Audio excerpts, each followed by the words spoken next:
돈 먹는 벌레 주제에 시끄럽고 여기 도장 찍으세요. 아니면 고장난 심장 그대로 집으로 가시든가. 수술을 앞둔 70대 노모에게 의사 아들이 15억 상가 포기 각서를 내밀었습니다. 찰싹?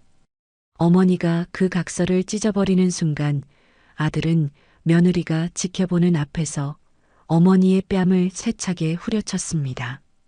하지만 그들은 몰랐습니다. 그 냄새나는 국밥집 어머니가 건 전화 한 통이 병원 전체를 뒤덮을 검은 벤츠 수십 대를 불러오게 될 줄은 말이죠. 지금부터 15억에 눈이 멀어 자신의 어머니의 뺨을 후려친 아들이 무릎 꿇고 처절하게 후회하는 순간의 이야기가 시작됩니다. 오늘도 사연 끝까지 함께 해주세요. 명인대학병원 VIP 병동 603호. 온통 새하얀 벽과 시트로 둘러싸인 공간은 안락한 병실이라기보다는 차가운 무균실처럼 느껴졌습니다. 이영희는 몇 시간 뒤면 시작될 심장 수술을 앞두고 낯선 수술복 차림으로 침대 가장자리에 겨우 걸터 앉아 있었죠. 핏기 하나 없는 얼굴, 가늘게 떨리는 주름진 손이 그녀의 불안감을 그대로 보여주고 있었어요. 영희는 낡은 목걸이에 달린 남편의 사진을 생명줄처럼 꽉 붙잡았습니다. 여보, 나 너무 무서워요. 오늘 이 고비를 잘 넘길 수 있겠죠? 그때 병실 문이 둔탁한 소리를 내며 열렸습니다. 이 병원의 병원장인 아들 박민석과 며느리 수진이었죠. 민석은 직함에 어울리는 정갈한 양복 차림이었고 수진은 머리부터 발끝까지 화려한 명품으로 치장한 모습이었습니다. 두 사람의 손에는 두툼한 서류 봉투 하나가 들려 있었습니다. 두 사람은 마치 미리 짝이라도 한 듯 의미심장한 눈빛을 짧게 주고받았습니다. 그들이 이 서류를 준비하며 나눈 은밀한 대화는 불과 일주일 전으로 거슬러 올라갑니다. 일주일 전 민석과 수진의 호화로운 집 거실에서 수진이 와인잔을 우아하게 돌리며 눈을 흘겼습니다. 여보, 어머님 수술 날짜 다음 주 화요일로 확정됐다면서? 응. 뭐가 그렇게 궁금해? 민석이 노트북에서 눈을 떼지 않고 대답했습니다. 궁금하지. 70대 노인네 심장 수술인데. 그거 위험한 거 아니야? 수진이 다른 꿍꿍이가 있는 말투로 꼬치꼬치 캐묻기 시작했습니다. 위험하지. 성공 확률 반반이야. 아니, 30%? 민석이 노트북을 덮으며 냉소적으로 말했습니다. 어머, 그럼 만약에 혹시라도. 수진의 목소리가 한 톤 높아졌습니다. 민석이 차가운 미소를 지었습니다. 만약을 대비해야지, 당연히. 어머니가 움켜쥐고 있는 그 15억짜리 상가 건물 말이야. 15억. 수진의 눈이 탐욕으로 번득였습니다. 그거면 우리 병원 신관 올릴 수 있겠는데? 어머니 살아계실 때 달라고 하면 절대 안 내놓으실 거야. 그 냄새나는 국밥집, 아버지와의 추억이니 뭐니 하면서 민석이 혀를 찼습니다. 그럼 어떡해? 수술 전에 받아내야지. 생사의 기로에 서 있을 때가 딱이네. 병원 확장 명목으로 달라고 해야지. 하지만 나중에 마음 바뀌시면 어떡해? 수진이 걱정스럽게 물었습니다. 어떻게든 받아낼 거야. 그러니까 변호사한테 서류 잘 준비해달라고 해야 돼. 뒷말 없도록. 민석이 서류를 펼치며 설명했습니다. 그 노인네 고집이 보통이 아닌데.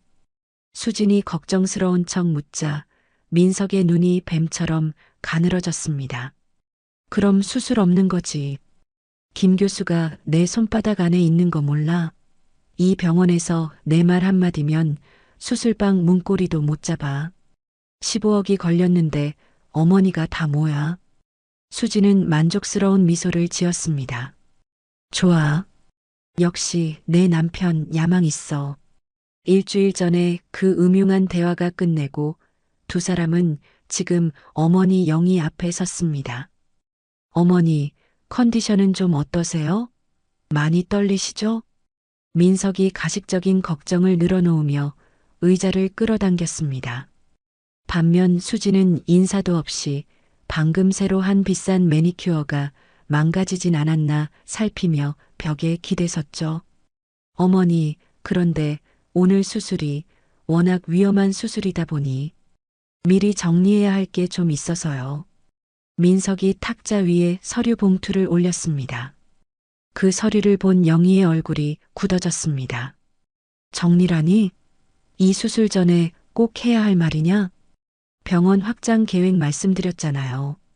어머니, 그 상가 건물, 이번 기회에 저희 병원 발전에. 그때 수진이 콧방귀를 뀌며 말을 잘랐습니다. 어머님, 그거 쥐고 계시면 세금만 나가요. 어차피 저희가 다 알아서 할 건데 뭘 그리 아까워하세요? 예, 수진아. 말이 너무 심하잖니.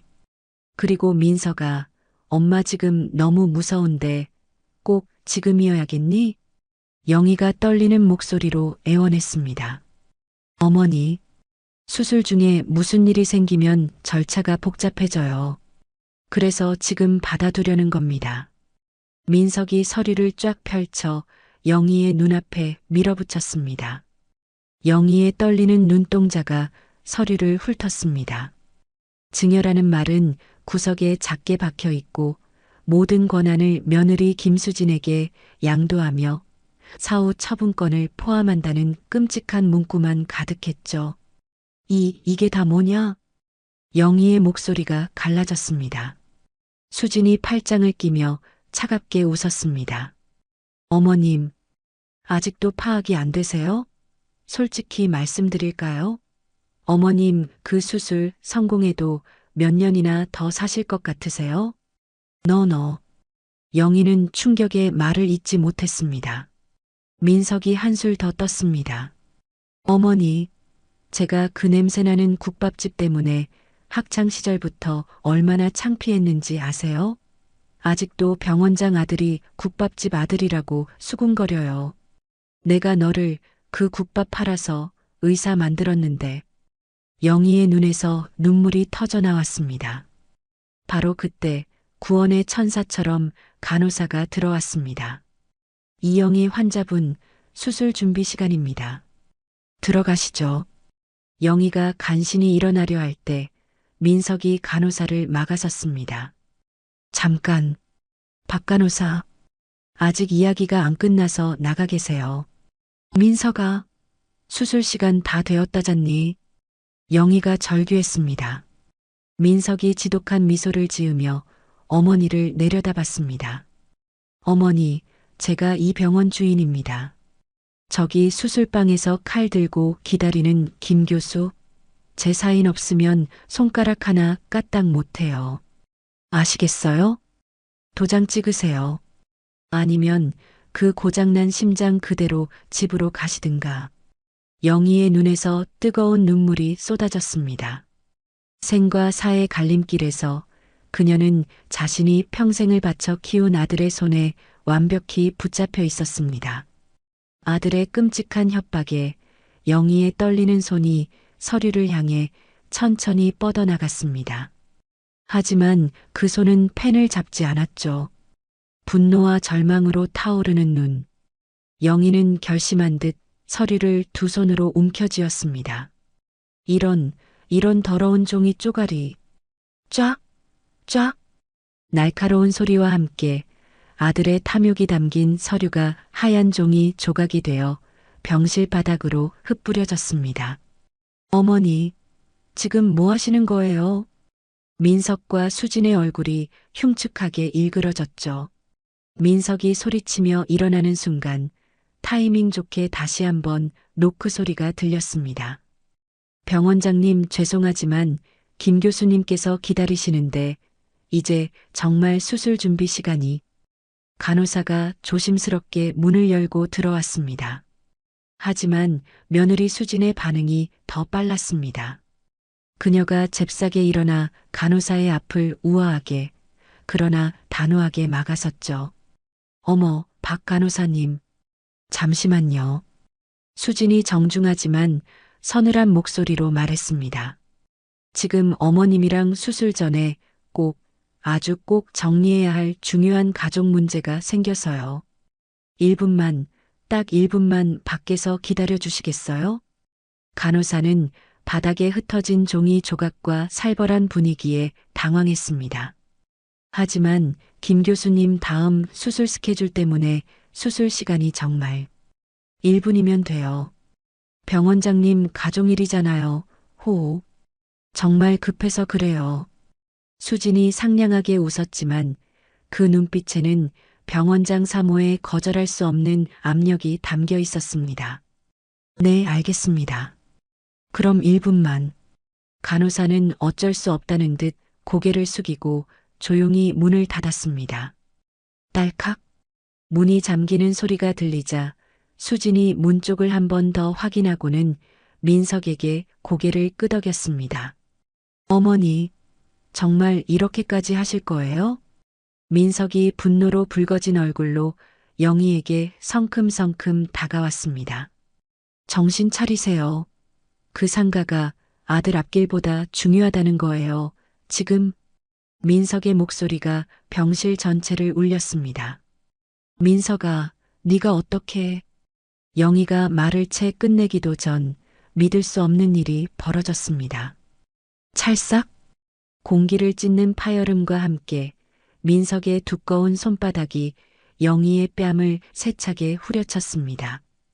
70세 노인의 얇은 뺨 위로 붉은 5손가락 자국이 선명하게 피어올랐습니다. 영희는 충격으로 숨이 멎는 것 같았죠. 40년간 국밥을 팔며 온갖 수모를 겪으면서도 단 한 번도 맞아본 적 없는 뺨이었습니다. 그런데 그 뺨을 제 아들놈이 때렸습니다. 이제 좀 정신이 드세요. 어머니? 민석이 씩씩거리며 소리쳤습니다. 더 기가 막힌 것은 며느리 수진의 반응이었죠. 그녀는 놀라기는커녕 핸드백에서 거울을 꺼내들며 낄낄거렸습니다. 아이고, 속이 다 시원하네. 찰싹 소리 경쾌한 것 좀 봐. 수진이 거울을 보며 립스틱을 덧바르기 시작했습니다. 여보, 진작에 그렇게 했어야지. 말로 해서 들을 분이 아니잖아. 영희는 불타는 뺨을 감싸 쥐고 아들을 바라봤습니다. 아들의 눈에는 더 이상 어머니를 향한 그 어떤 감정도 남아있지 않았어요. 오직 자신의 앞길을 막는 방해물을 치워버리려는 차가운 분노뿐이었습니다. 아, 진짜 답답해서 속 터지겠네. 민석이 바닥에 흩어진 서류 조각을 경멸스럽게 발로 찼습니다. 여보, 당장 김 변호사한테 연락해. 서류 다시 준비하라고. 알았어, 자기. 바로 할게. 수진이 휴대폰을 꺼내들며 대답했습니다. 수술 끝나고 회복실로 바로 가져오라고 해. 그때 다시 도장 찍게 할 거야. 민석이 냉정하게 다음 계획을 내뱉었습니다. 민석이 정장 매무새를 가다듬고 영희를 차갑게 내려다봤습니다. 어머니, 그럼 수술 잘 받으세요. 깨어나시면 모든 게 아주 깔끔하게 정리되어 있을 겁니다. 민석과 수진이 미련 없이 병실을 나갔습니다. 쾅! 문이 닫히고 603호 병실에는 지독한 침묵만이 남았습니다. 영희의 뺨은 여전히 불덩이처럼 화끈거렸습니다.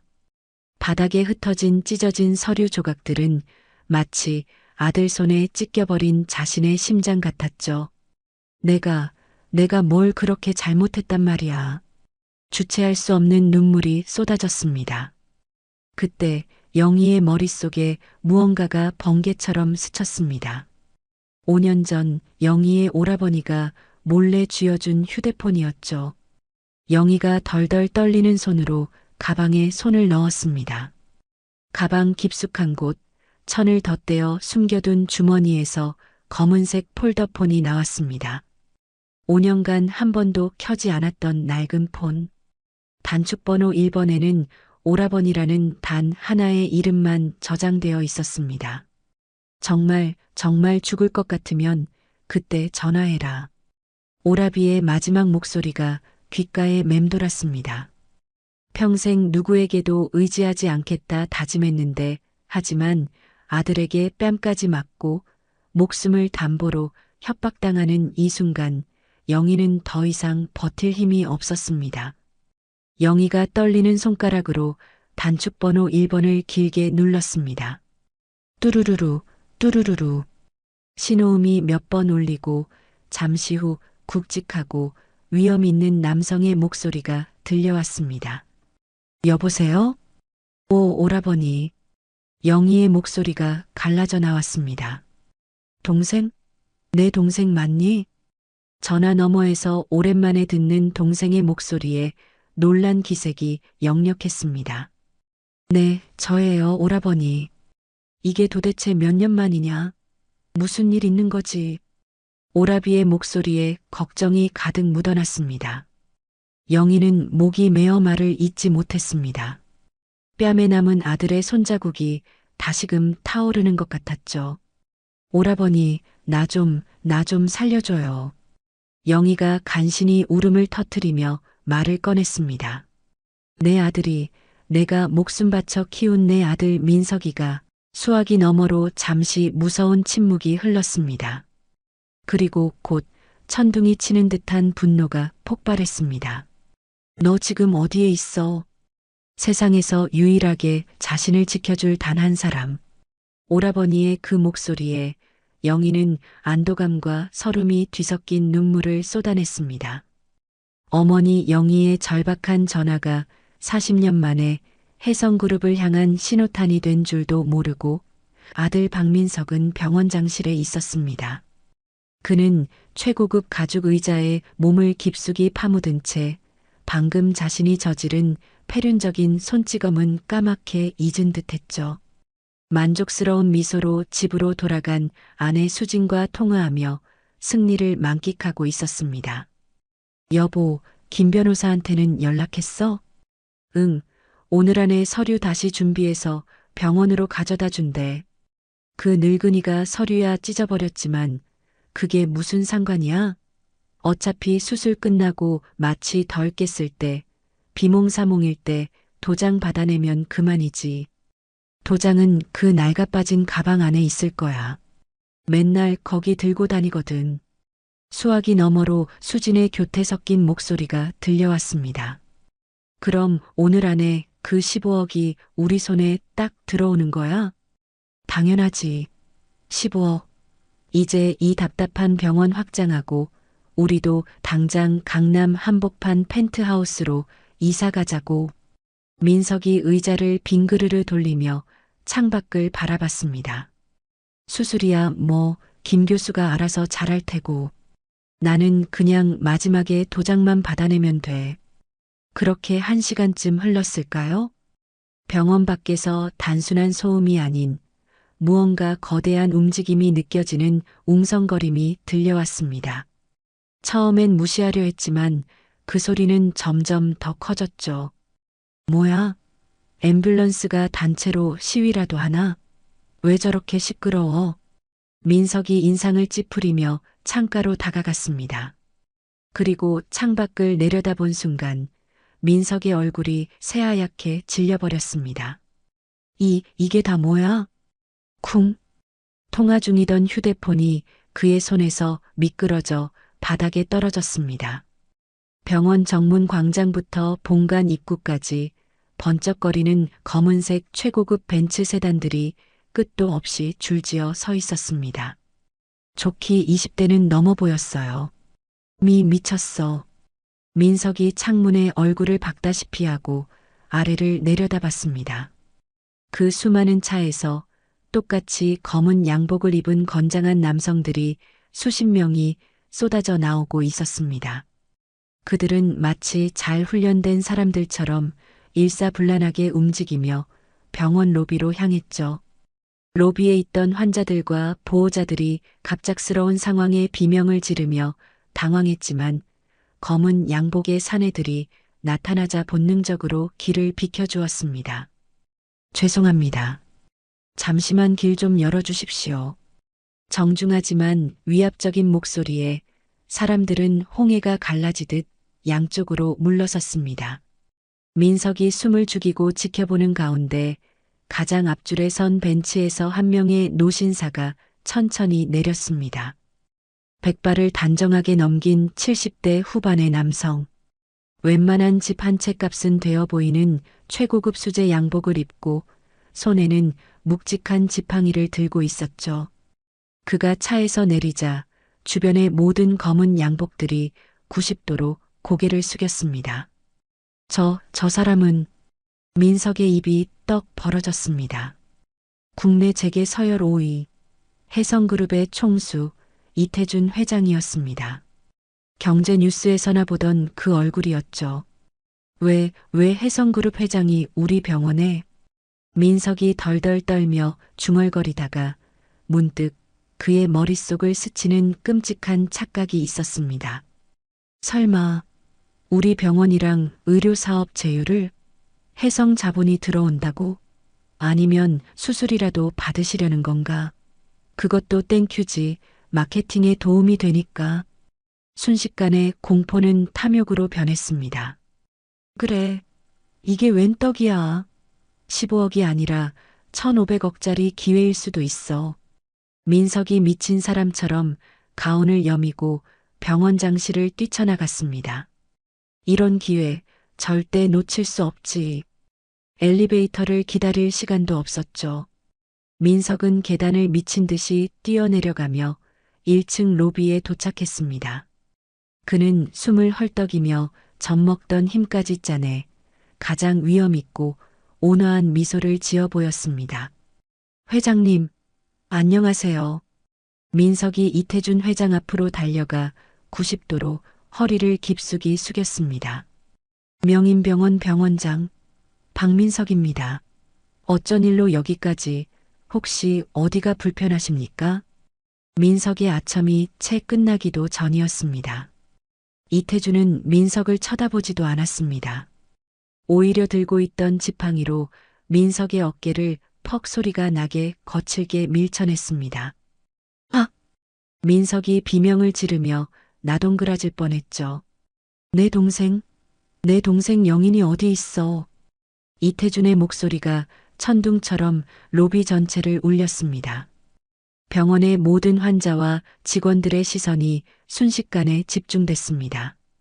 민석은 밀쳐진 어깨를 붙잡고 완전히 얼어붙었습니다.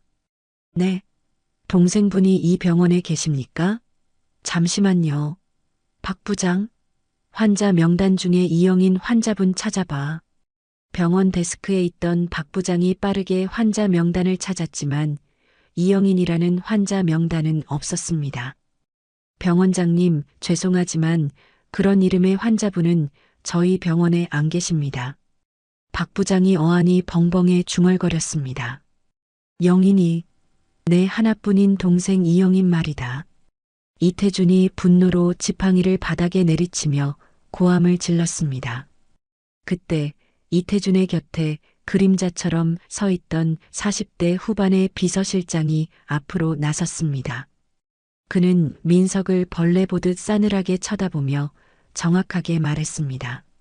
지금 회장님은 이영희 여사님을 찾고 계신 겁니다. 이영인에서 개명하신 걸로 알고 있습니다. 이영희요? 그건 제 어머니 성함인데. 민석의 머릿속이 하얗게 변했습니다.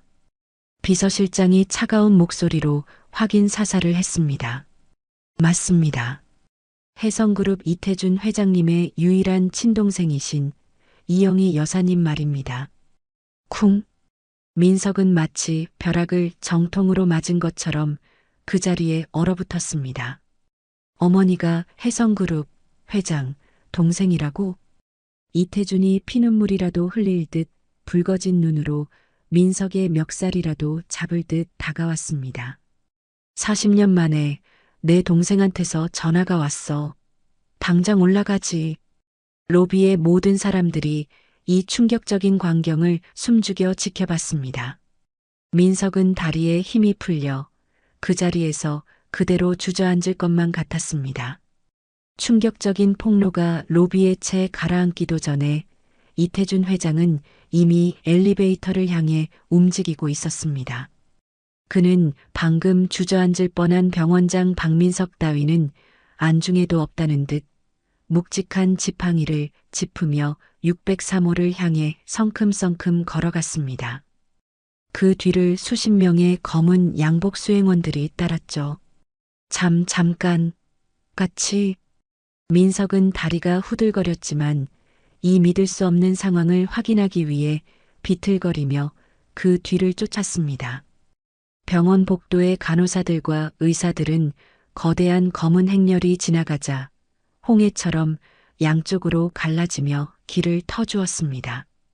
쾅! 603호 VIP 병실 문이 거칠게 열렸습니다. 영인아. 이태준이 병실 안으로 들어서며 동생의 이름을 불렀습니다. 침대 가장자리에 위태롭게 앉아있던 영희의 모습이 이태준의 눈에 들어왔습니다.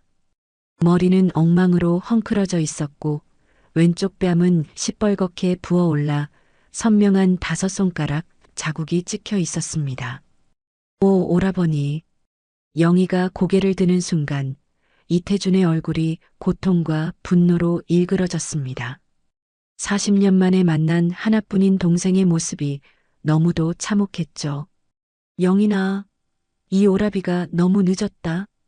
이태준이 침대로 달려가 아이처럼 목 놓아 울며 동생을 끌어안았습니다. 제게 서열 5위 그룹 총수의 위험은 온데간데 없었죠. 이런 꼴로 살게 해서 내가 잘못했다.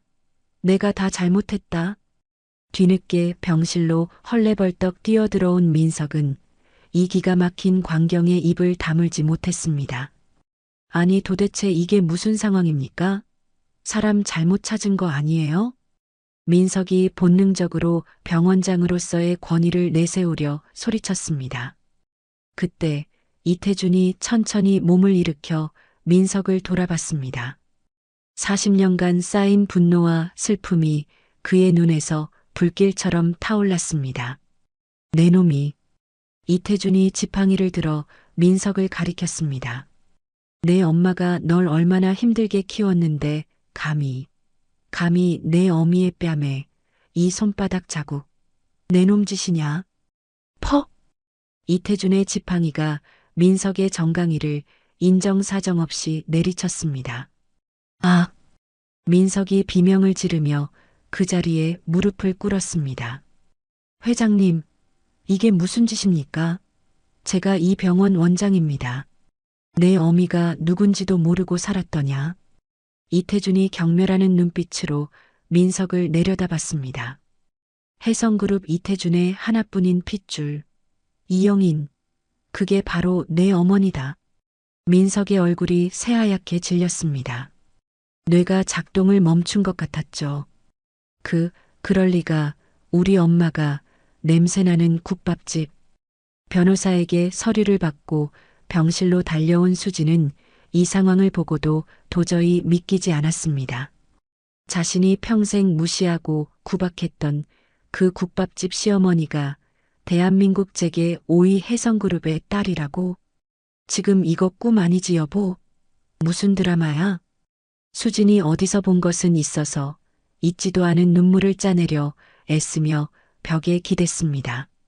이태준이 수진을 벌레 보듯 쳐다본 후 다시 민석에게 시선을 돌렸습니다. 내가 40년간 그림자처럼 내 놈을 지켜봤다. 네. 내 놈 의과대학 등록금, 인턴 시절 네가 낸 의료사고 무마해준 돈, 미국 유학 자금, 이 병원 원장 자리까지 전부 내가 뒤에서 밀어준 거란 말이다. 민석의 입이 떡 벌어졌습니다. 자신의 성공이 오직 자신의 능력 때문이라 믿었는데 그 모든 것이 자신이 그토록 경멸했던 어머니의 배경 덕분이었다니요. 그런데 내 놈이 내 동생 뺨을 쳐? 이태준이 수행원 중 가장 앞선 김 비서를 불렀습니다. 김 비서. 네, 회장님. 당장 국세청, 금감원, 검찰. 동원할 수 있는 라인 전부 동원해. 네. 이명인 대학병원 재단 비리부터 박민석, 원장 개인 계좌까지 먼지 한 톨 남기지 말고 싹 다 털어버려. 즉시 처리하겠습니다. 김 비서가 곧바로 휴대폰을 꺼내 차갑게 지시를 내리기 시작했습니다. 왜 삼촌? 제가 정말 몰랐습니다. 어머니가 혜성그룹 분이신 줄 꿈에도 제발 한 번만 용서해 주십시오. 민석이 바닥에 엎드려 이태준의 바짓가랑이를 붙잡고 빌었습니다. 몰랐다고? 알았으면 극진히 모셨다는 이야기인가? 이태준이 기가 차다는 듯 비웃었습니다. 이 짐승만도 못한 놈. 그때 침대에 앉아있던 영희가 천천히 일어섰습니다. 그녀의 목소리는 더 이상 떨리지 않았죠. 오늘 수술 취소해요. 영희가 민석을 차갑게 내려다보며 말했습니다. 나는 혜성의료원으로 가겠습니다. 거기서 수술 받을 거예요. 어머니, 안 됩니다. 어머니, 제가 잘못했어요. 여기서 수술 받으세요. 민석이 울부짖으며 매달렸지만 영희는 눈길 한 번 주지 않았습니다. 김 비서, 이태준이 다시 지시했습니다. 지금 당장 혜성의료원에 연락해서 우리나라 최고 심장 전문의로 수술팀 대기시켜.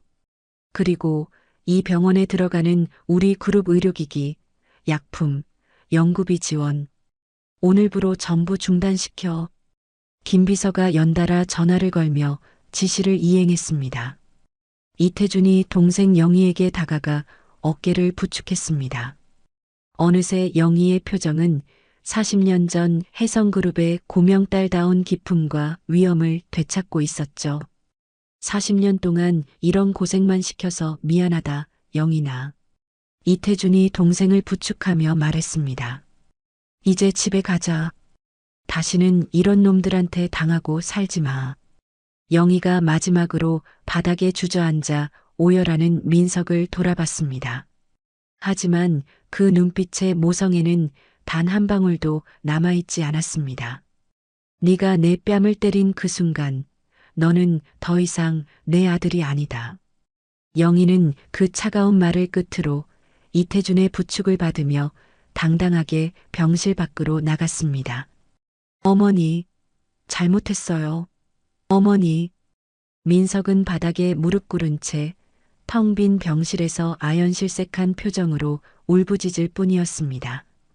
대체 어쩌다가 대한민국 제5위 혜성그룹의 고명딸이 국밥집 주인으로 40년을 살다 제 아들에게 뺨을 맞는 신세가 되었을까요? 그 모든 비극의 시작은 수십 년 전으로 거슬러 올라갑니다. 웅장한 한옥과 서양식 건물이 위압적으로 어우러진 혜성그룹 본가. 화려한 샹들리에가 빛나는 거실에서 불호령이 떨어지고 있었습니다. 아버지, 저는 그 사람과 절대 결혼할 수 없어요. 20대 후반인 이영인, 혜성그룹의 외동딸이었습니다. 그녀는 아버지의 명령을 거부하며 단호하게 외쳤죠. 감히 네가 내 말을 거역한다는 거야. 혜성그룹의 창업주인 이 회장이 불같이 화를 내며 탁자를 쳤습니다. 대성그룹 아들과의 결혼이 우리 혜성이 반도체 시장으로 나아가는데 얼마나 중요한지 몰라. 저는 아버지의 사업 도구가 아니에요. 사랑하지 않는 사람과는 절대 결혼 안 해요. 그때 당시 30살이던 오라버니 이태준이 나섰습니다. 아버지, 영인이 말도 좀 들어보시죠. 억지로 한다고 될 일이. 시끄럽다. 내 놈도 동생 편을 드는 것이냐. 대체 어떤 놈이냐. 어떤 놈이 내 딸을 홀렸어. 영인이 떨리는 목소리로 그러나 단호하게 말했습니다. 명인 의대에 다니는 사람이에요. 박정호 씨라고 가난하지만 누구보다 훌륭한 분이에요. 의대생? 가난뱅이 의대생 놈한테 내 딸을 줘? 이 회장이 기가 차다는 듯 비웃었습니다. 당장 그놈이랑 헤어지지 않으면 너는 내 딸도 아니다. 그로부터 일주일 뒤 깊은 밤이었습니다. 영희는 작은 가방 하나만 들고 그 화려한 저택을 몰래 빠져나왔습니다.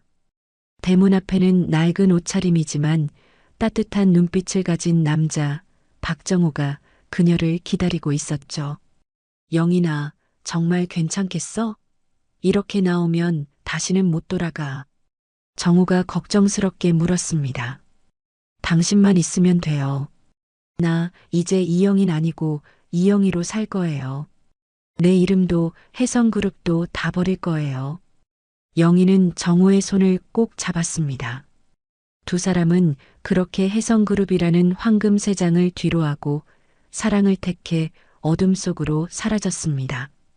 다음 날 아침 태준이 동생의 방을 찾았지만 방은 차갑게 비어 있었습니다.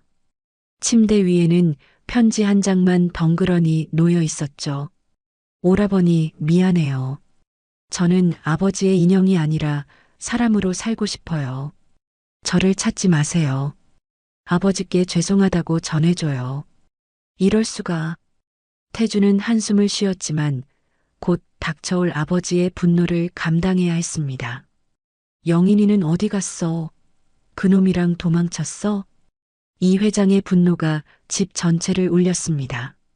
아버지, 영인이도 자기 인생이. 인생? 혜성그룹 딸이라는 인생을 제 발로 찼어. 당장 호적에서 파버려. 오늘부터 이영인이라는 내 딸은 죽은 거다. 한편 영희는 정말 영희라는 이름으로 개병하고 정호와 서울 변두리의 작은 단칸방에서 신혼생활을 시작했습니다. 화려한 드레스 대신 앞치마를 둘렀고 다이아몬드 반지 대신 고무장갑을 꼈죠. 여보, 라면 물은 얼마나 넣어야 해요? 이거 자꾸 넘치네. 영희가 얼굴에 밀가루를 묻히고 웃었습니다. 아이고, 우리 공주님. 이런 것도 할 줄 알아야지. 정호가 다정하게 영희를 안아주었습니다. 돈은 없었지만 두 사람은 세상에서 가장 행복했습니다. 하지만 그 행복은 너무나 짧았습니다. 정호가 의대를 졸업하고 인턴을 마친 직후 갓 태어난 아들 민석을 두고 의료 봉사를 떠나게 된 겁니다. 영희야, 1년만 다녀올게. 우리 민석이 아빠 훌륭한 의사가 돼서 돌아올게. 정호가 아프리카로 떠나기 전 갓난아기인 민석을 안고 있는 영희에게 말했습니다. 꼭 조심해서 다녀와야 해요. 민석이랑 나 여기서 꼼짝 않고 기다릴게요. 그러나 정호는 약속을 지키지 못했습니다. 아프리카에서 현지 전염병에 걸려 6개월 만에 차가운 부고장으로 돌아오고 말았죠. 여보, 안 돼, 여보. 어린 민석을 끌어안고 영희는 목 놓아 울었습니다. 절망의 나라까지 떨어졌지만 그녀는 친정으로 돌아갈 수 없었습니다. 민석아, 엄마가 너를 꼭 아빠처럼 훌륭한 의사로 키울게. 아빠가 못다 이룬 꿈, 네가 이뤄야 해. 아빠가 다니던 금영인 의대에 엄마가 꼭 보내줄게. 그날부터 영희는 혜성그룹의 딸이 아닌 독한 엄마 이영희로 다시 태어났습니다. 아침에는 시장에서 채소를 팔고 밤에는 식당에서 설거지를 했죠. 몇 년 뒤 그토록 아꼈던 동생을 잊지 못한 태준이 수소문 끝에 영희를 찾아냈습니다. 영희나, 이게 무슨 꼴이야? 태준이 허름한 국밥집에서 땀을 뻘뻘 흘리며 일하는 영희를 발견하고 소리쳤습니다. 오, 오라버니? 아버지 돌아가셨다. 이제 너 막을 사람 없어. 당장 집으로 돌아와. 네가 왜 이런 곳에서? 오라버니, 나는 이제 이영희예요. 영희가 땀을 닦으며 단호하게 말했습니다. 내 힘으로 민석이 키울 거예요. 의사 만들 거예요. 그러니 제발 그냥 모른 척 해줘요. 이건 내가 선택한 삶이니까 내가 책임질게요. 영희가 눈물을 참으며 부탁했습니다. 태주는 동생의 그 독한 결심에 결국 발길을 돌릴 수밖에 없었습니다. 그날 밤 뼈국물 냄새가 잔뜩 뺀 몸으로 집에 돌아온 영희를 보며 어린 민석이 코를 막았습니다. 엄마, 또 그 냄새나. 친구들이 나보고 국밥집 아들이라고 놀린단 말이야. 영희의 가슴이 철렁 내려앉았습니다. 다른 엄마들은 다 예쁜 옷 입고 차도 타고 오는데 왜 엄마만 맨날 이상한 냄새 나고 옷도 지저분해? 나 엄마 창피해. 영희는 가슴이 찢어지는 것 같았습니다. 아들을 위해 모든 것을 버렸는데 그 아들이 자신을 부끄러워하기 시작한 겁니다. 민석아, 조금만 참아. 엄마가 돈 많이 벌어서 우리 민석이 꼭 명인 의대 보내줄게. 그때까지만 조금만 참아. 영희는 아들의 그릇된 원망을 꾸짖는 대신 눈물을 삼키며 아들을 끌어안았습니다. 비극은 바로 그 순간 이미 시작되고 있었죠. 영희가 선택한 그 끔찍한 희생의 삶은 아들 민석이 자라면서 더욱 깊은 수렁으로 빠져들었습니다. 시간은 흘러 18년 후 2003년. 영희는 여전히 시장 한 구석, 눅눅하고 퀴퀴한 냄새가 가득한 국밥집 주방을 벗어나지 못했습니다. 새벽 4시에 나와 펄펄 끓는 솥을 젓고 밤 10시가 되어야 퉁퉁 부은 다리를 이끌고 단칸방으로 돌아가는 삶이었죠. 영희야, 오늘도 고생 많았어. 국밥집 사장이 짬뽕 그릇을 내밀었습니다. 네, 사장님. 영희는 밥을 넘기지도 못하고 어렵게 입을 뗐습니다. 저기 사장님, 혹시 이번 달 월급을 미리 좀 가불이라도 안 될까요? 가불? 너답지 않게. 무슨 일인데? 우리 민석이가 드디어 그놈이 해냈어요. 명인의대에 합격했어요. 기쁨도 잠시 영희의 얼굴이 다시 어두워졌습니다.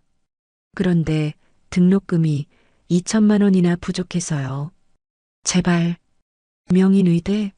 아이고, 그 비싼 데는 뭐가 좋다고. 영희야, 미안하다. 요즘 장사가 안 돼서 나도 죽을 맛이야. 가불은 어림도 없어. 영희의 얼굴이 잿빛으로 변했습니다. 마감일은 당장 내일 모레였죠. 그날 밤 단칸방에서 합격증을 받아든 민석이 불같이 화를 냈습니다. 뭐라고요? 등록금이 모자라요? 엄마, 지금 장난해요. 민석아, 엄마가 미안하다. 조금만, 일주일만 시간을 주면. 일주일이 어디 있어요? 등록 기간이 내일까지라고요. 다른 친구들은 벌써 다 냈단 말이에요. 민석이 소리를 질렀습니다.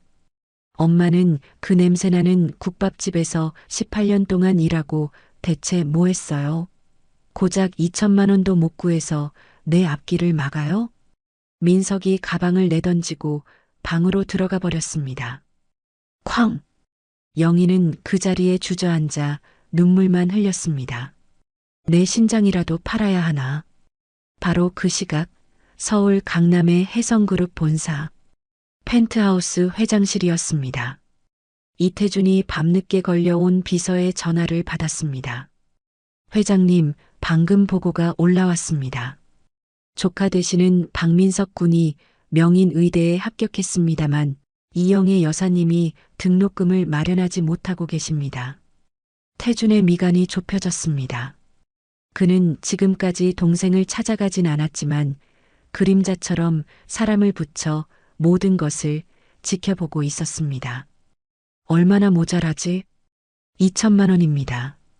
마감은 내일입니다. 하? 태준이 기가 차다는 듯 웃었습니다. 김 비서, 특별 우수 인재 장학금 준비해. 명부는 명인의대 수석 입학생으로 하고 그 2천만 원, 아니 전액을 장학금으로 지급해. 내일 아침 바로 입금되도록.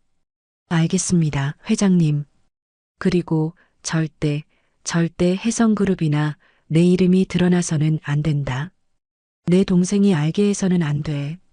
다음 날 아침 절망에 빠져있던 영희에게 민석이 흥분해서 뛰어왔습니다. 엄마, 대박. 나 장학금 받았어요. 어디서 특별 장학생으로 뽑혔대요. 전액 지원이래요. 뭐라고? 장학금? 내가 수석이라서 뽑혔나 봐. 역시 난 천재라니까. 엄마, 이제 그 국밥집 당장 그만둬요. 의대생 엄마가 국밥이라니 창피해 죽겠어. 영희는 아들의 그 오만한 말을 들으면서도 그저 눈물만 흘렸습니다. 하느님, 부처님, 감사합니다. 영희는 그것이 아들의 실력이 아닌 보이지 않는 오빠의 도움이라는 것을 꿈에도 몰랐죠. 그 그림자 후원은 그 후로도 계속되었습니다. 몇 년 후 민석이 유학을 가고 싶다고 했을 때도 마찬가지였습니다. 엄마, 나 미국 하버드 연수 가고 싶은데 엄마 그 상가 건물 팔면 안 돼? 그 말을 하고 바로 다음 날 민석은 또다시 환호성을 질렀습니다. 엄마, 또 됐어. 해외 연수 프로그램에 내가 뽑혔어요. 하버드 전액 지원. 와, 나 왜 이렇게 운이 좋아? 부모 복은 없는데 내가 또 이런 복이 있네. 민석은 자신의 성공이 모두 자신의 천재적인 능력 덕분이라고 굳게 믿었습니다. 그렇게 괴물이 되어가는 아들을 보며 영희는 쌈짓돈을 털어 며느리 수진에게 밍크 코트까지 사다 바쳤죠. 어머님, 이런 촌스러운 건 어디서 사셨어요? 이런 건 냄새나서 못 입어요. 여보, 나도. 엄마가 해줄 수 있는 게 저런 것뿐이잖아. 푸.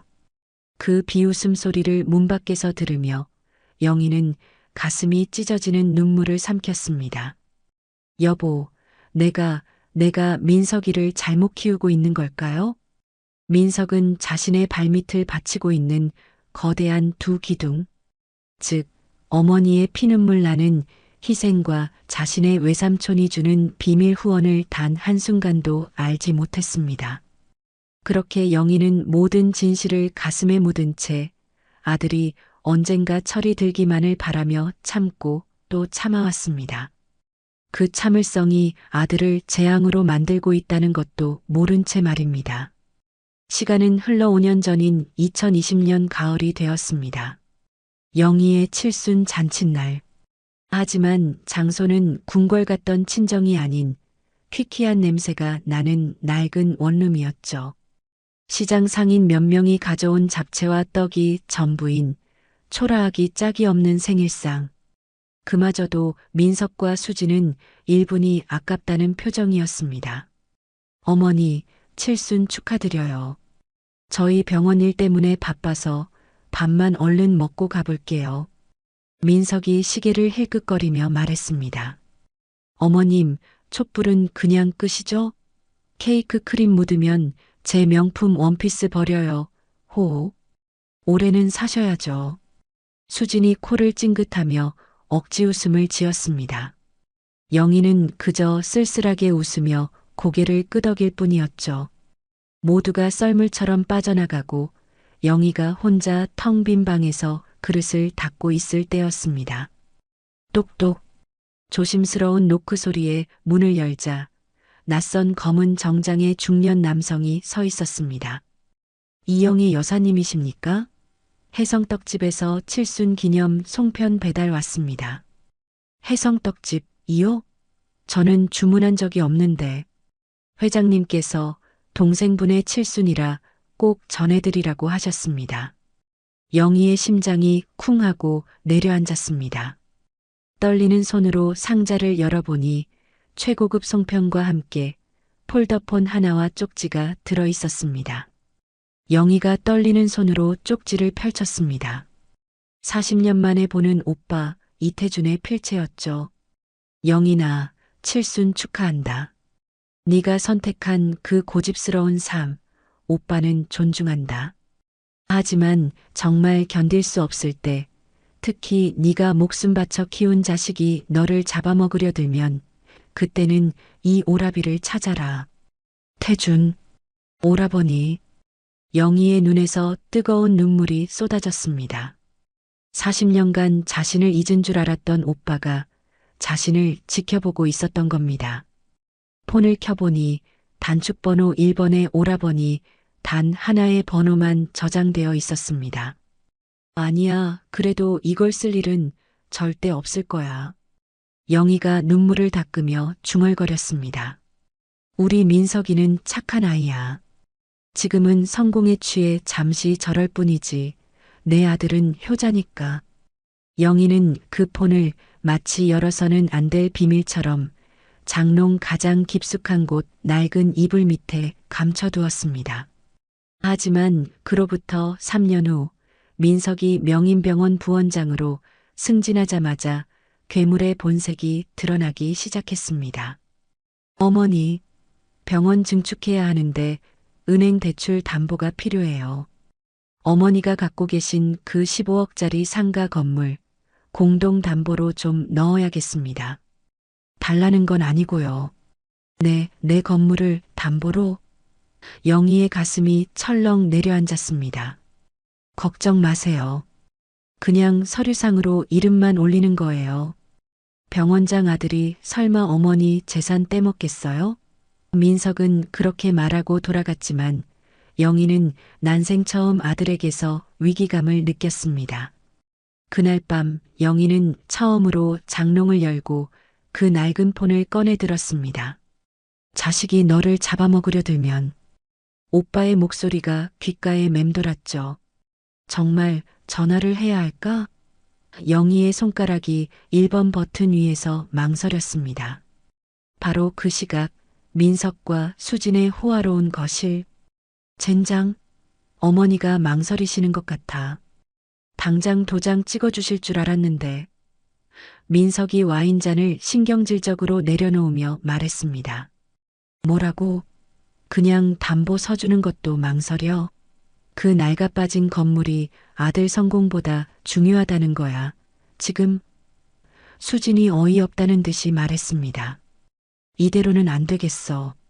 뭔가 어머니가 절대 거절 못할 아주 강력한 한방이 필요해. 강력한 한방? 그게 뭔데? 민석이 멈춰서서 수진을 바라봤습니다. 그의 눈에 탐욕스러운 빛이 번뜩였죠. 노인네들이 평생 아들 하나만 보고 산 노인네들이 아들 성공 말고 또 뭐에 환장하지?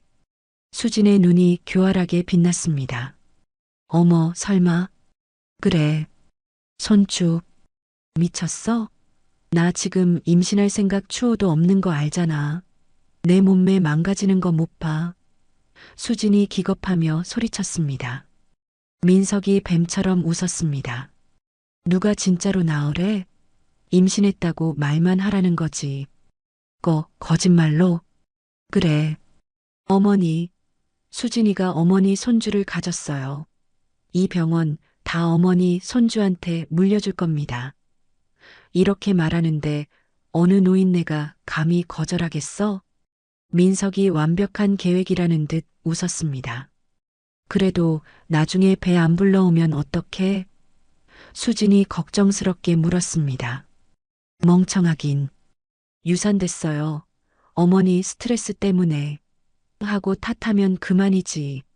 그때쯤이면 이미 담보 서류에 도장 다 찍히고 대출도 다 나간 뒤야. 우리가 병원 먹으면 그만이라고. 수지는 그제야 감탄한 듯 박수를 쳤습니다. 어머, 자기. 진짜 머리 좋다. 역시 내 남편이야. 그럼 당장 전화해. 그 늙은이 손주 소리에 껌뻑 죽을 거니까. 같은 시각 폴더폰을 든 영희의 손이 망설이고 있던 바로 그때였습니다. 따르릉. 그때 마침 민석에게서 전화가 걸려왔습니다. 어머니, 지금 어디세요? 대박 소식? 민석의 목소리는 흥분으로 터질 것 같았습니다. 무슨 일이냐? 수진이가 임신했어요. 어머니, 손주가 생겼다고요. 어머니 손주. 뭐라고? 손주가? 영희의 얼굴이 순간 환해졌습니다. 네. 그러니까 어머니, 이 병원 증축하는 거 다 누굴 위해서겠어요? 다 우리 손주, 어머니 손주한테 물려주려고 하는 거잖아요. 그러니까 담보 아시겠죠? 민석의 그 계산된 거짓말에 영희의 손에 들려있던 낡은 폴더폰이 스르르 내려갔습니다. 그럼 해줘야지. 내 손주를 위해서라면 암 해주고 말고. 영희는 그렇게 아들이 이야기한 손주만을 생각하며 아들에게 또 한 번 내어주고 말았습니다. 멀리 해성그룹 본사에서는 태준이 김 비서의 보고를 받으며 주먹을 쥐고 있었습니다. 회장님, 민석 원장이 영희 여사님의 상가 건물에까지 손을 댄 것 같습니다. 손주를 핑계로. 그놈이 정말. 당장 저희가 나설까요? 아니다, 기다려. 영인이가 내 동생이 직접 전화할 때까지 기다려. 태주는 40년을 참아온 동생의 마지막 자존심을 지켜주고 싶었습니다. 하지만 영희는 며느리가 자신을 벌레 보듯 무시하고 아들이 노골적으로 재산을 요구해도 끝까지 그 전화를 걸지 않았습니다. 그러나 그 맹목적인 희생과 참음의 한계는 수술 당일 아들이 휘두른 손바닥에 의해 산산조각 났습니다. 찰싹 뺨이 터질 듯한 고통과 함께 영희는 모든 것을 깨달았습니다. 자신의 잘못된 희생이 아들을 괴물로 만들었다는 것을, 더 이상 참는 것은 아들을 괴물을 키우는 연료가 될 뿐이라는 것을. 베개 밑에 숨겨둔 폰을 꺼내며 영희는 결심했습니다. 이제 정말 끝이야. 영희가 단축번호 1번을 누르며 말했습니다. 그 전화 한 통은 40년 만에 첫 번째 연락이자 엄마로서의 잘못된 희생을 끝내고 이영희가 아닌 이영인으로 다시 서겠다는 준엄한 선언이었습니다.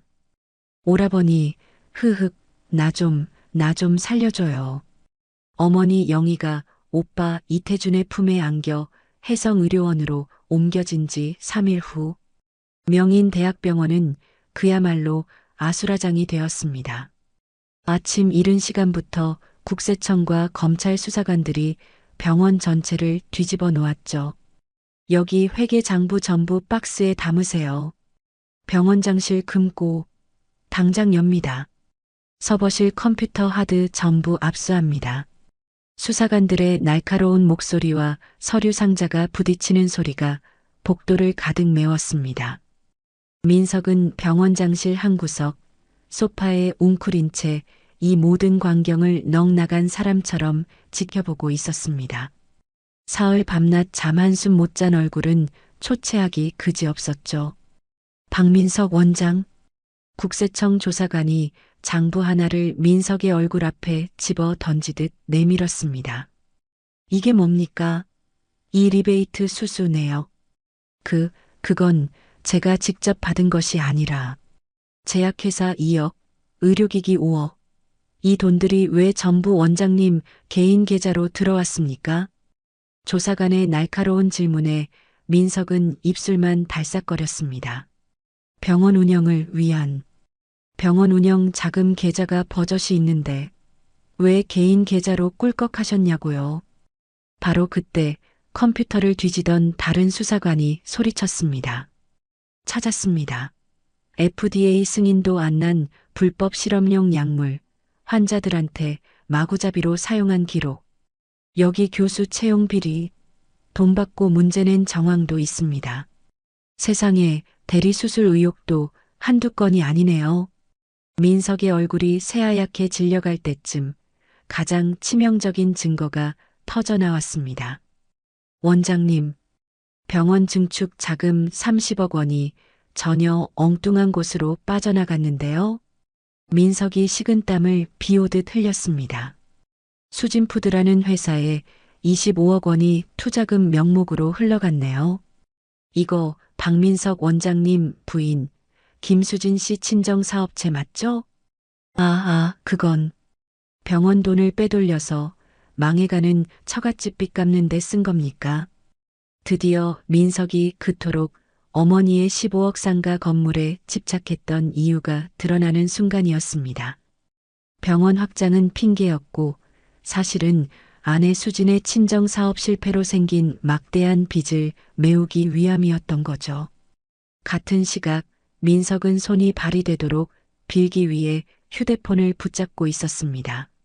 왜 삼촌? 회장님, 제가 정말 죽을 죄를 졌습니다. 민석은 이태준에게 전화를 걸어 오열하고 있었습니다. 어머니께서 오해하신 겁니다. 홧김에 제가 잠시 미쳤었나 봅니다. 정말 어머니를 해치려던 건 아니었어요. 수화기 너머로 얼음장보다 차가운 태준의 목소리가 들려왔습니다. 홧김에 부모 뺨을 쳐?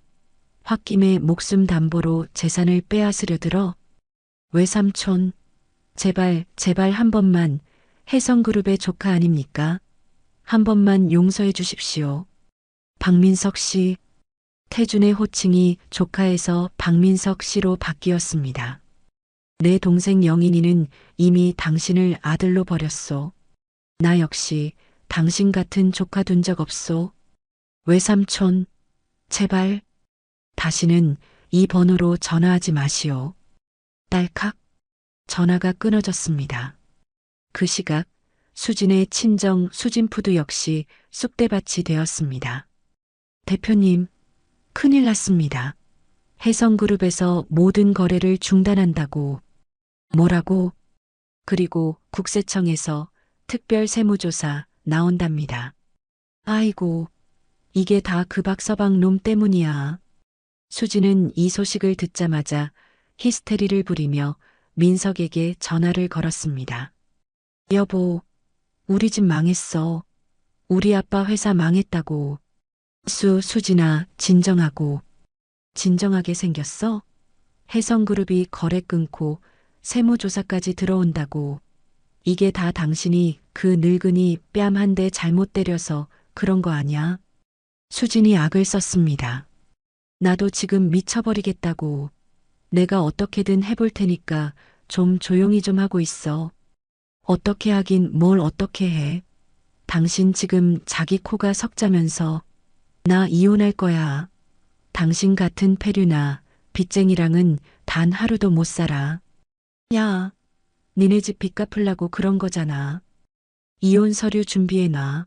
난 내 살 길 찾아갈 거니까. 수진이 전화를 끊어버렸습니다. 다음 날 명인병원 긴급 이사회가 소집되었습니다. 박민석 원장 해임안을 상정합니다. 모든 이사들이 손을 들었습니다. 만장일치였죠. 박민석 원장은 오늘부로 해임입니다. 동시에 의료진윤리위원회에 의사 면허 정지를 신청합니다. 모든 것을 잃은 민석이 잿더미가 된 병원장실에서 쫓겨나듯 걸어 나왔습니다. 그를 보며 직원들이 노골적으로 수군거렸습니다. 꼴 좀 봐라. 꼴 좋아. 그동안 우리한테 갑질이란 갑질은 다 하더니 천벌 받은 거지. 아무리 그래도 어떻게 자기 어머니 뺨을 쳐? 그러니까 저렇게 망하지. 인과응보가 있긴 있나 봐요. 민석은 그들의 시선을 피해 도망치듯 병원을 빠져나왔습니다. 갈 곳이 없어진 민석이 마지막 지푸라기라도 잡는 심정으로 향한 곳은 어머니가 입원한 혜성의료원이었습니다. 최고급 호텔처럼 화려한 로비에 들어서자 며칠 밤샌 자신의 초라한 모습이 더욱 비참하게 느껴졌죠. 저 이영애 환자 면회하러 왔습니다. 성함이 어떻게 되십니까? 박민석입니다. 아들입니다. 간호사가 컴퓨터를 확인하더니 경멸하는 듯한 표정으로 민석을 올려다봤습니다. 죄송하지만 박민석님은 면회 금지 명단에 올라와 계시네요. 네. 뭐라고요? 면회 금지요? 네. 환자분께서 박민석이라는 이름은 아들로 둔 적도 없으니 잡상인 취급해서 당장 내쫓으라고 직접 지시하셨습니다. 그때 건장한 보안 요원 2명이 민석의 양팔을 거칠게 붙잡았습니다. 나가주시죠. 이거나 내가 이 환자 아들이라고. 어머니. 민석이 발버둥 치며 소리쳤지만 보안 요원들은 그를 잡상인 끌어내듯 로비 밖으로 강제로 끌어냈습니다. 쿠당탕? 그때 마침 차가운 가을비가 쏟아지기 시작했습니다.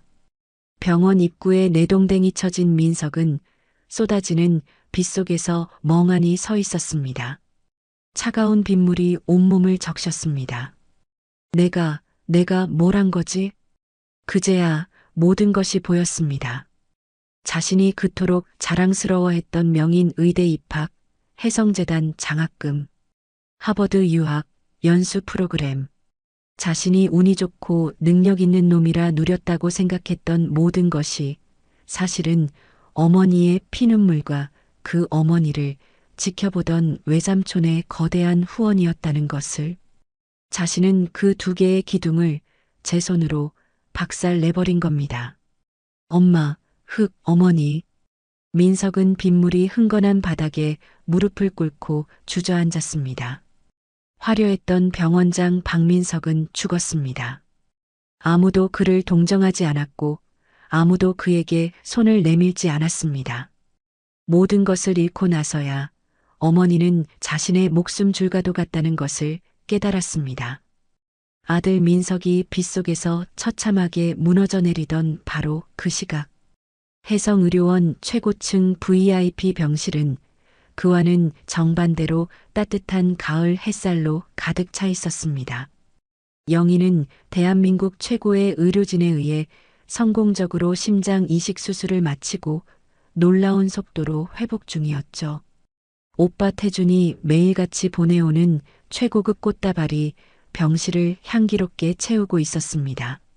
수술 전 뺨을 맞고 절망에 빠졌던 70대 노인의 창백함은 온데간데 없었습니다.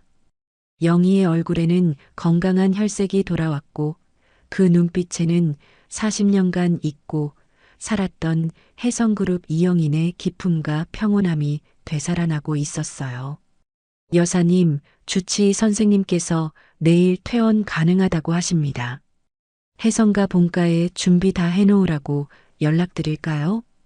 전담 간병인이 정중하게 물었습니다. 고맙습니다. 그렇게 하세요. 영희가 부드럽지만 단호한 미소로 대답했습니다. 그때 영희가 잠시 생각에 잠기더니 간병인을 불렀습니다. 그리고 박민석이라는 사람에게 연락 좀 해주세요. 네, 아드님 말씀이십니까? 간병인이 조심스럽게 물었습니다. 아니요. 그냥 박민석 씨요. 마지막으로 딱 한 번만 내가 만나고 싶다고 전해주세요. 이틀 후 병실 문이 조심스럽게 열렸습니다. 한때 명인 대학병원의 위풍당당한 병원장이었던 남자는 없었습니다.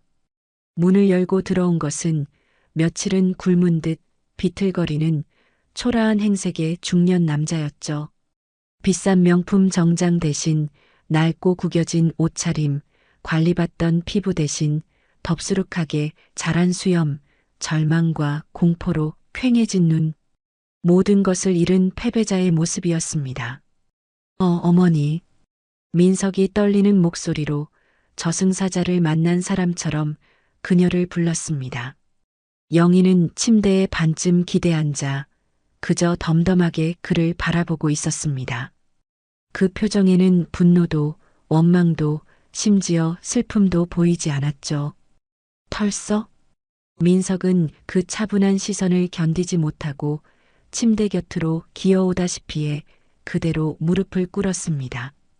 어머니, 제가 잘못했습니다. 민석이 바닥에 이마를 찌우며 눈물을 쏟아냈습니다. 저는 정말 어머니께 용서받을 자격도 없는 짐승입니다. 하지만 제발 한 번만. 민석이 영희의 손이라도 잡아보려고 침대 시트를 향해 손을 뻗었습니다.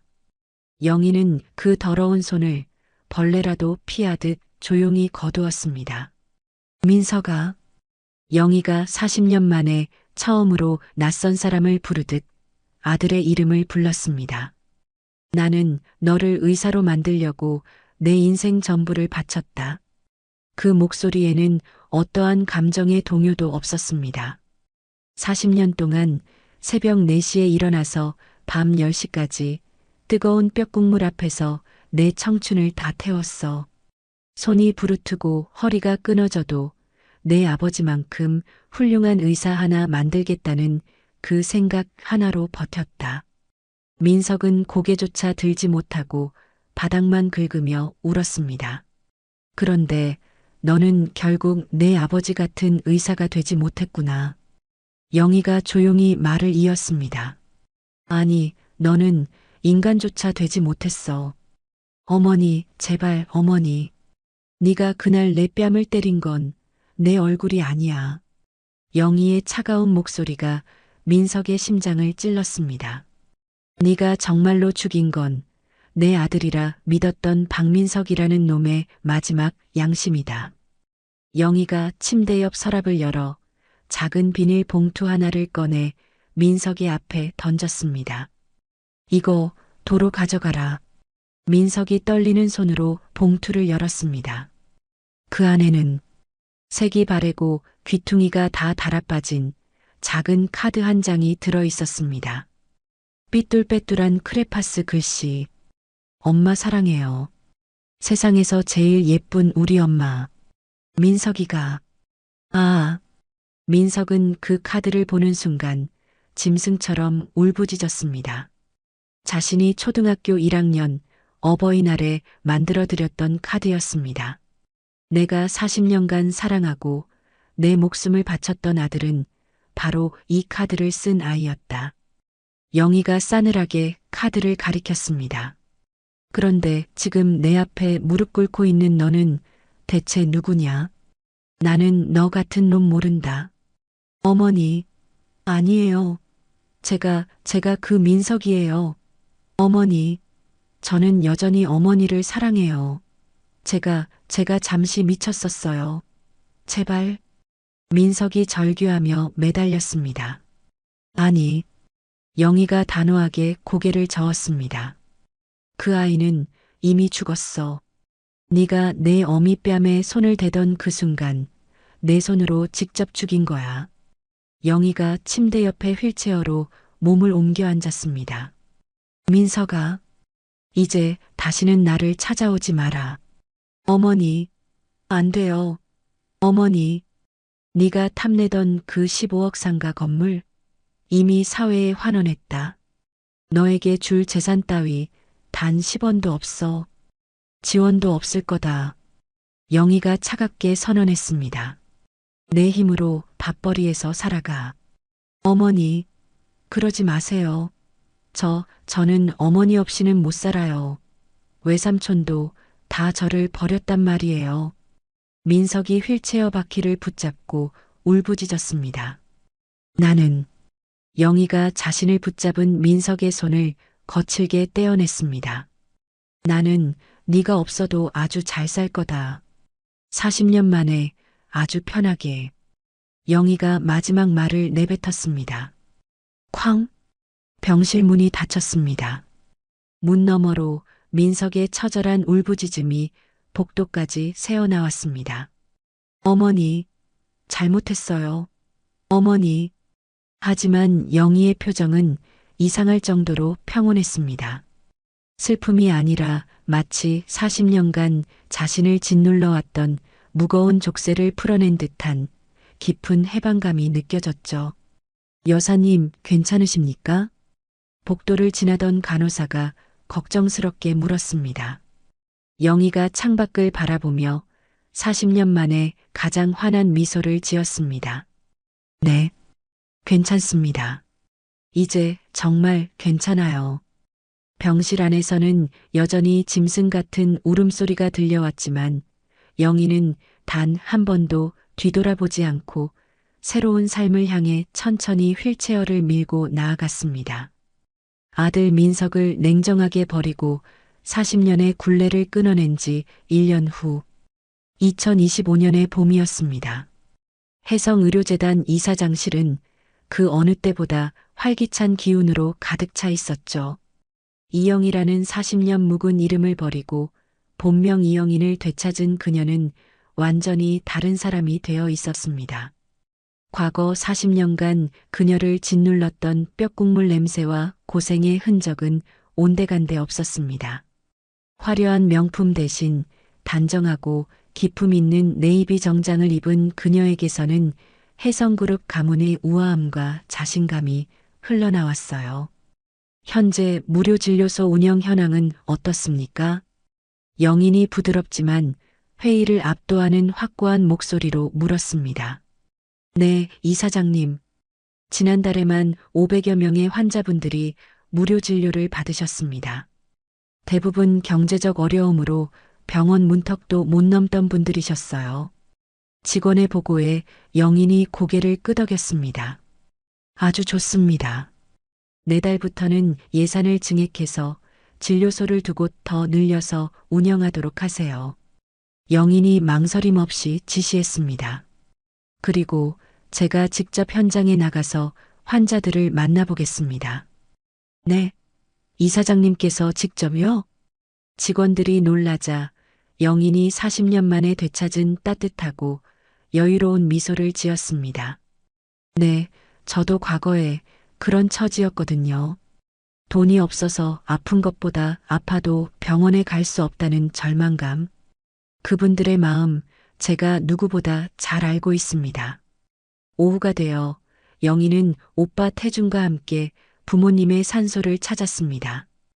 봄꽃이 만개한 묘지 앞에서 두 남매가 나란히 절을 올렸죠. 아버지, 어머니, 영인이 왔어요. 정말 죄송합니다. 저 역시도 부모 가슴에 대못을 박은 딸이네요. 영인이 묘비를 닦으며 눈물을 흘렸습니다. 아버지, 저 이제야 제 인생을 찾았어요.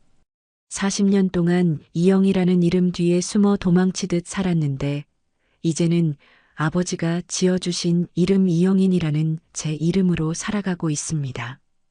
따뜻한 봄바람이 그녀의 머리카락을 부드럽게 날렸습니다. 태준이 그런 동생의 어깨를 다정하게 감쌌죠. 영인아, 아버지가 살아계셨다면 너를 누구보다 자랑스러워 하셨을 거다. 고마워요, 오라버니. 40년 동안 저를 끝까지 포기하지 않고 지켜봐 주셔서 이제부터가 진짜 내 인생이야. 마음껏 행복하게 살아라, 내 동생. 두 남매가 40년 만에 되찾은 평화를 만끽하던 바로 그 시각. 경기도의 한 작은 요양병원. 한때 명인대학병원의 병원장이었던 박민석은 이곳에서 간호조무사 보조로 일하고 있었습니다. 어이, 박씨. 사무실 할머니 기저귀 갈아드려야지. 뭐해요? 간호사의 날카로운 지시에 민석이 황급히 고개를 숙였습니다. 네, 알겠습니다. 금방 가겠습니다. 그의 목소리에는 과거의 오만함 대신 굴종적인 비굴함만 남아 있었습니다. 점심시간. 좁아터진 휴게실 구석에서 혼자 컵라면을 불고 있던 민석의 눈에 낡은 TV 화면이 들어왔습니다. 오늘 해성의료재단 이영인 이사장은 무료진료소 확대 운영 계획을 발표했습니다. 민석의 손에 들린 젓가락이 부들부들 떨리기 시작했습니다. 화면 속에는 수백 명의 기자들 앞에서 스포트라이트를 받으며 환하게 웃고 있는 어머니, 아니, 이영인 이사장이 있었습니다. 저희 재단의 목표는 경제적 어려움 때문에 단 한 분이라도 치료를 포기하는 일이 없는 세상을 만드는 것입니다. 민석이 컵라면을 넘기지 못하고 헛구역질을 했습니다. 저도 과거에 어려운 시절을 보냈기에 그분들의 마음을. 존경받는 의료재단 리더 이영인 이사장. TV 화면 하단에 뜬 자막이 민석의 눈을 사정없이 찔렀습니다. 자신이 그토록 원했던 존경받는 의료인의 모습으로 자신이 버린 어머니가 서 있었습니다. 박씨, 휴식 시간 끝났어요. 빨리 안 나와요? 치료실 할아버지 식사 도와드려야지. 네. 민석은 씁쓸한 컵라면 국물을 강제로 삼키며 급히 TV를 껐습니다. 그날 밤 민석은 곰팡내가 진동하는 좁은 고시원 방으로 돌아왔습니다. 휴대폰으로 인터넷 기사를 보던 그의 눈에 익숙한 이름이 보였죠. 재혼 사기 피해자 김수진 씨, 강남 펜트하우스 미끼로 2억 원 사기당해. 민석의 전처 수진이었습니다. 다른 부자 남자와 재혼하려다 되려 사기를 당했다는 내용이었습니다. 인과응보. 민석이 쓴웃음을 지었지만 그 웃음은 곧 잦아들었습니다. 모든 것을 잃고 이 곰팡 내 나는 방에 혼자 남겨진 것은 자신도 마찬가지였으니까요. 같은 시각 영희는 운전기사가 모는 벤츠 뒷좌석에서 하루의 피로를 풀고 있었습니다. 이사장님, 내일 일정 확인해 드릴까요?